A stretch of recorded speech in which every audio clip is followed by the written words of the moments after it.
All right, so we're here to talk about the documentary, why we're doing it. I'm Russ. I'm with DEFCON, 15 years, been on staff, retired a few years ago. You see how well that worked. So I want to talk a little bit about, before we get Jason on stage, because he's going to be much more entertaining than I am, I want to tell you a little bit about why we went down this path. Have any of you been here since DEFCON 1? All right, I didn't think so. How many of you have been? Yeah, the two on the stage, right? They're like, yeah, well, we have. How many of you have been here since at least DEFCON 6? All right, so we got about 5 hands. DEFCON 10? 15. All right, so it's getting more and more. The trick here is that, you know, when Jason and Dead Addict and DT and I were all younger, it was a very, very small community of people that were using computers, right? I mean, we didn't have a lot of friends unless we were dialing them up on a BBS or meeting in a local computer store or whatever else. And so 20 years is considered a generation, and the fact that DEFCON has survived for an entire generation was really, really nagging at us, because we didn't want to just let it fly by like every 3-day conference that we have every single year, right? So we decided to go ahead and take a chance and do the documentary. And how many of you have seen Jason Scott's other productions? All right. Yeah. Jason does a really, really good job, right? He's got one on bulletin board systems. He's got another on GitLamp, and he's working on several others, and he's got some other productions. And he's done a lot of really, really good work over the years. You know, he runs textfiles.com. He's archived all those text files that we all used to accumulate on our computers because we had this drive to collect all the information we possibly could, even if it was, you know, how to mix bleach and ammonia and make something deadly and kill your cat, right? I mean, that's kind of what he does. He's keeping that stuff alive for us. And with DEFCON hitting 20, we wanted to go ahead and do that. And it was really difficult to come to grips with the idea that after 20 years of telling people that they can't take pictures across the crowd and you can't photograph everyone and hackers are really weird and paranoid and you're going to freak everybody out, that we're going to bring in a bunch of film crews and a bunch of photographers, and we're going to have everyone doing this, right? So it became a certain irony in this, right? So we tried to let the community know what was going on. This is very important for us. We have put about $50,000 into this of our own cash. So, you know, aside from liability insurance and the money that we spend on the documentary, and we're likely to go over that a little bit because some of the people we wanted to make it here for this weren't able to make it, and we still want them on film. But what you guys need to know is, in the spirit of DEFCON, Jeff is still going to give this away at the end of the year. You don't have to buy the documentary. You'll be able to download it. All right? So the core documentary itself is going to be free. We're going to have a ton of photos. He's talking about putting a photo book. We've got a bunch of, you know, off-camera stuff that's happened. We've got all the outside footage, all the other little stuff that he wants to put together into a DVD set, right? So it's going to be the DEFCON 20 documentary set. So you can watch the documentary absolutely free. You can download it. You can share it, whatever. But if you want to buy the set that has everything on there and probably has pictures of you and things like that, then we encourage that because it helps offset the money that we put into this. Now, it's not a requirement. We don't care, all right? But if you want all that extra stuff, if you really want to remember this, you can do it that way. We have a lot of stuff here that's going on this year. You can get into the documentary just by being at these various places. You can get there by asking questions. You can be there by participating in contests. We have Lockpick Village. We have Wireless Village. We have Hardware Hacking Village. You've got the badge hacking contest. We've got a ton of parties. How many of you were at the Toxic Barbecue yesterday? All right? So there's a lot of stuff going on that you can just get on film and be part of this and, you know, this is historic for us, right? I mean, it's moving on to the next generation. We've been here for 20 years. It's time for somebody else, right? So I'm going to let Jason get up here, kind of explain what he's doing, his teams, show you the trailers. If you have questions for either Jason or I, we'll be here afterwards. We can kind of explain the motivation and the justification why we did this even further. But suffice it to say, we really do love DEFCON. We love the hacking community. We want to document everybody that is part of this and kind of the history of where we came from and how we got here. So it's going to be very busy the next 3 days. If you have any concerns, questions, that kind of stuff, let me know. And I'm going to introduce Jason Scott, who is producing this for us. And so please give him a big round of applause.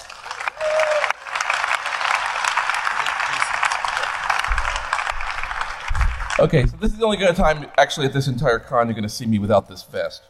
So, thought I'd jazz up a little bit. Yeah, work it, work it. Blue steel.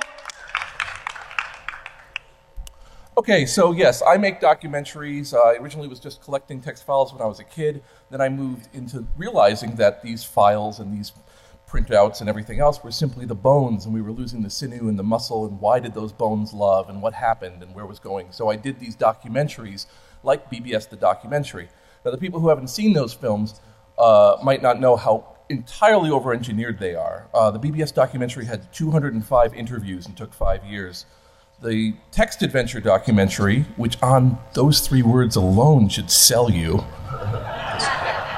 it's a text adventure movie in high definition. Anyway, so that one only had 80 interviews. And so I basically always approach these things for engineering. So when Russ... I'm about to play something. I have some very important footage right here for the... Right there. So I can't work with your thing. Anyway, so I've been basically filming all these. That's the trailer. Thank you. Yes, thank you.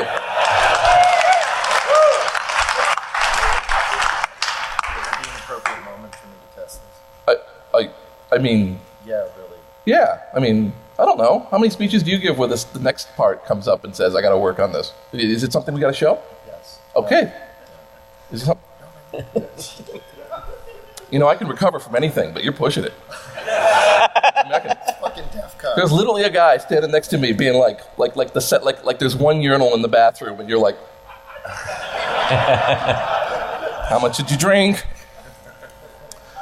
All right. So, yes. Yeah, this is the documentary filmmaker guy is going to show a couple things and keep talking, but you're going to literally stand here. The reason I wanted to capture DEFCON was because it was a almost Swiss watch perfection of engineering arrangement. Did we get that on film? Every single event occurs. So before I do anything else, I just want quickly, my members of my team, just to hop up here very quickly. So we're basically wearing these very bright orange vests. We were trying to come up with a way to have it that people sort of had the option to kind of avoid us. The best thing that we could come up with was everybody's wearing a really bright orange vest that says documentary on it. So if you see one of these assholes, just run like crazy. So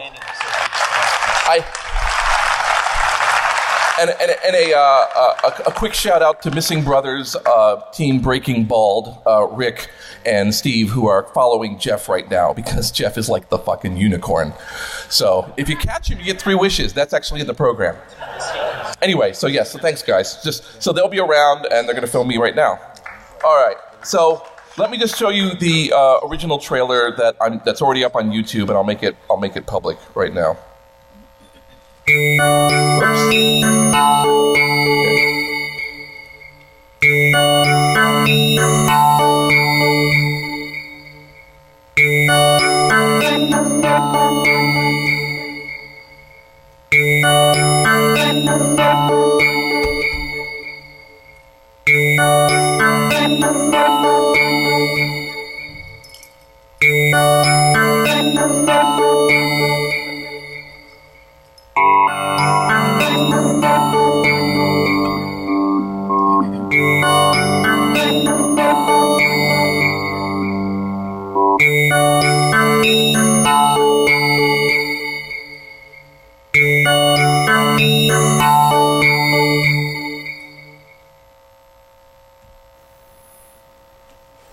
Welcome to the DEFCON documentary. Is it time for the in-flight movie? Yeah. Here's your movie. No, thanks.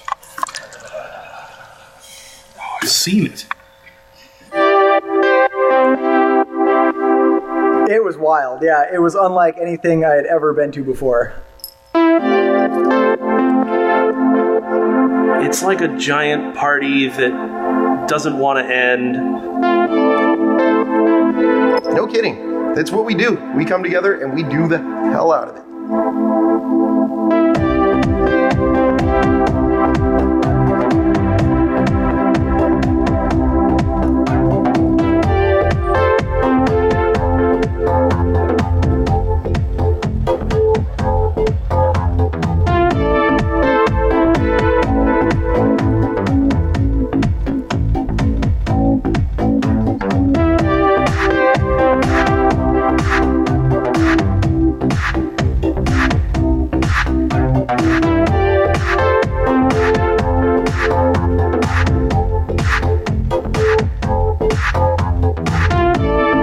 Give it up for Bad Kitty.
So just that we give up the footage as quickly as possible. One of the things they wanted was they were like, so are you going to jazz this thing up? So I just wanted to very quickly show you we have not, I did this last night. This is from footage we have actually shot here already.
Rule number 1, follow the 3-2-1 rule daily.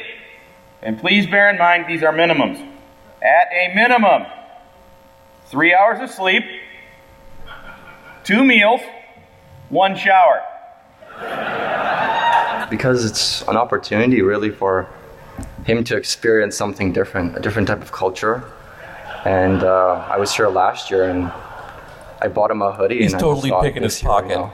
It's time to bring him out and bring the wife out and get them to see what it's like, what the whole hacker culture is about. And despite the fact that we've grown bigger, that's still what this event kind of is. It's just a lot of people who like each other, want to show off what they have, want to share what they have, and want to be safe. Fire the hole!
So that's actually true. Again, so like I said, we've really over-engineered this thing. I've got 3 separate teams currently filming pretty much simultaneously. I'm doing interviews, sit-down interviews. We, of course, are not omniscient, so if there's people out there who have, what I really want, the one thing I'm really worried about us not having is if one of you guys have made a hotel room that would make the ghost in the shell shit its pants, I would love to see that. We're just otherwise never going to know. So if anybody out there has like a hotel room or past a hotel room where you felt like there should have been a smoke machine, then let us know, because we'd love to get that. We've also been kind of handing out portable cameras to a number of key people to catch things, some of which I'm sure will primarily be scrotums. But once we edit out the scrotums, the real plan is to kind of keep the most of the non-scrotum stuff going on. As Russ... There's a scrotum reel. There's always a scrotum reel. Blooper reel, scrotum reel. Make sure you click on the right one. And I'm just going to play one more. This is the third of the 3 footages. I put this out a little while ago because they want, I mean, when you put a lot of trust in somebody, even if the guy has a pedigree, you want to prove that you're actually able to produce something that has some meaning. So I visited Joe Grand, the previous badge maker, at his house and just quickly put together some stuff about the badge, and this is basically an initial shot at it. I will be creating longer version short films about specific things. We have, for instance, well over an hour or something of the DEFCON shoot, some really wonderful footage. So that's going to be its own bonus feature. But this is something with Joe. DEFCON's always had really cool badges. Of course, DEFCON 1 was a piece of paper, but, they've tried to do unique badge designs from the beginning. Jeff Moss had said, Joe, you should really do a hardware hacking class for Black Hat, because they were getting into training and everything, and I designed a circuit board in the shape of my logo, a little G for my Grand Idea Studio logo. And I would have the students learn how to solder on that and desolder and essentially, eventually hack the circuit board to defeat a security mechanism that I'd put in there. And Jeff Moss caught wind of that and said, oh, those are really cool. We should do something like that for DEFCON. And that's how it started. It was just, he had seen the badge I put together and said, we should do something like that. I got on the phone a few times with Jeff and Ping to just come up with some general concepts. Let's try to keep it around $5 a badge. We don't want to spend too much money on it because we don't know if people are going to like it. So, try to do something pretty basic. And by the way, we need 6,500 of them. And I was like, holy shit. Yeah, so the key here is, I'm trying to do real respect to this event. For the last 2 months, I have basically been traveling. I've been to 8 cities, and I've interviewed 45 people, primarily organizers and goons, because here they're just totally not going to be able to spend time with me. We've really tried to get as many people from the past as possible. There's still some on my list, and we're going to basically end up with probably something like 200 hours of footage by the end of this weekend. And then I've got to turn that into a movie. I'm not worried about getting some cool footage. We've already got some pretty cool footage. And the con just started, so I'm not too worried about that. I will address the one thing. I really, really appreciate the trust they're putting in me, because this is a 180 on the policy of DEFCON. I mean, Russ touched on it, but it is a 180 right, of having a crew. And not just a crew, a sanctioned, all-access, goon badge crew that's going to walk through everything. And I just want to make it clear, Jeff and Russ get final cut approval, right? I mean, maybe that might cause a little bit of editorial restriction, but I'm here for the con. I'm here to do the con right. I don't want anybody putting their head in their hands after seeing this film. I want them to make 5 billion MP4s and send them to other people and replace the startup sound with this thing and just do that, you know? Force their kids. Well, a lot of people use the BBS documentary as both an indoctrination and nostalgia tool. So they say, you know, I've actually had people tell me that the person they were married to said, oh, now I get it. And so, you know, if you really, you know, like, what's your reaction? Do you want happiness? I want the person who's next to you that you made watch this go, oh, now I get it. Yeah, you really got to get there on Tuesday, don't you? Now, work is probably not going to go, oh, now we get it. They're going to go, oh, now we get it. Anyway, so that's really kind of where I'm going about it. So we're basically shooting constantly. That's the reason you're seeing me on the Segway now. Now you know why you're seeing me on the Segway, to get around to get these shots. If somebody has a story they really want us to know, please walk up to one of the people who's wearing the vest. Let us know about a story that's going on. We're aiming for events. We're aiming for things that are going on. And, you know, we're just trying to capture it. We're not going to get everything. DEFCON is just too fucking big.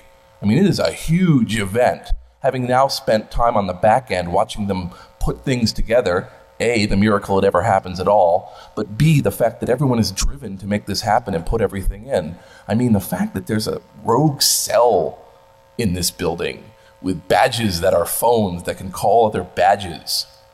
You don't get that shit at CES or down the block. You know, I mean, that's pretty amazing. So yeah, I mean, my hope is, you know, I mean, some people will see things like the guy with his kid and giggle. Other people will be touched, but everyone will go, yeah, I see. Okay, that makes sense why he brought the kid here. I mean, you know, bright lights. You know, I like to leave the audience with their own stuff, and so I don't use a narrator, and I don't use, you know, I don't use the standard Discovery Channel approach of you can actually watch it while you're ironing and then turn away and have a fire and come back and still get the plot. I had a great chat with Joe Grand just before he took up Prototype This, and what I told him was, you realize you're not going to be filmed being an engineer, you're going to play the part of an engineer. See, nobody's playing a part here, you are what you are. Anyway, so, if you're not comfortable with what we're doing here, I'm sorry. I'm really sorry. I can't do much for you. We got to film. We're trying to make it look for the bright colored asshole. Feel free to walk up to the bright colored asshole and go, okay, we've already deleted a couple interviews from people sobering up. We will respect that, okay? We're not going to be like, no. He was a little nervous, that guy. He was like, did I? No. Anyway, so we want it to be happiness, not regret. All right, so again, everyone, filming like this, and he's right. The other thing I did want to say with that was that I am filming 3 other documentaries. The 6502 chip, the medium of tape, and the place of arcades. And each one of those has dozens of them. And I put that thing totally on hold for the past 4 months to work on this. And my Kickstarter backers, I was worried about them. And so I said, who wants to be on the crew? So most of my crew are my Kickstarter backers. So so we're going to fly. Oh, you want to watch one of my movies? That's cool. Would you like to be worked to death making one you didn't pay for? Oh, well. All right. Well, anyway, so thanks for all that. I will answer questions, and I will take suggestions. We spent a lot of time trying to capture what we think is the magic of DEFCON, but the real magic of DEFCON is we have no fucking idea what DEFCON is. So let's try to find out.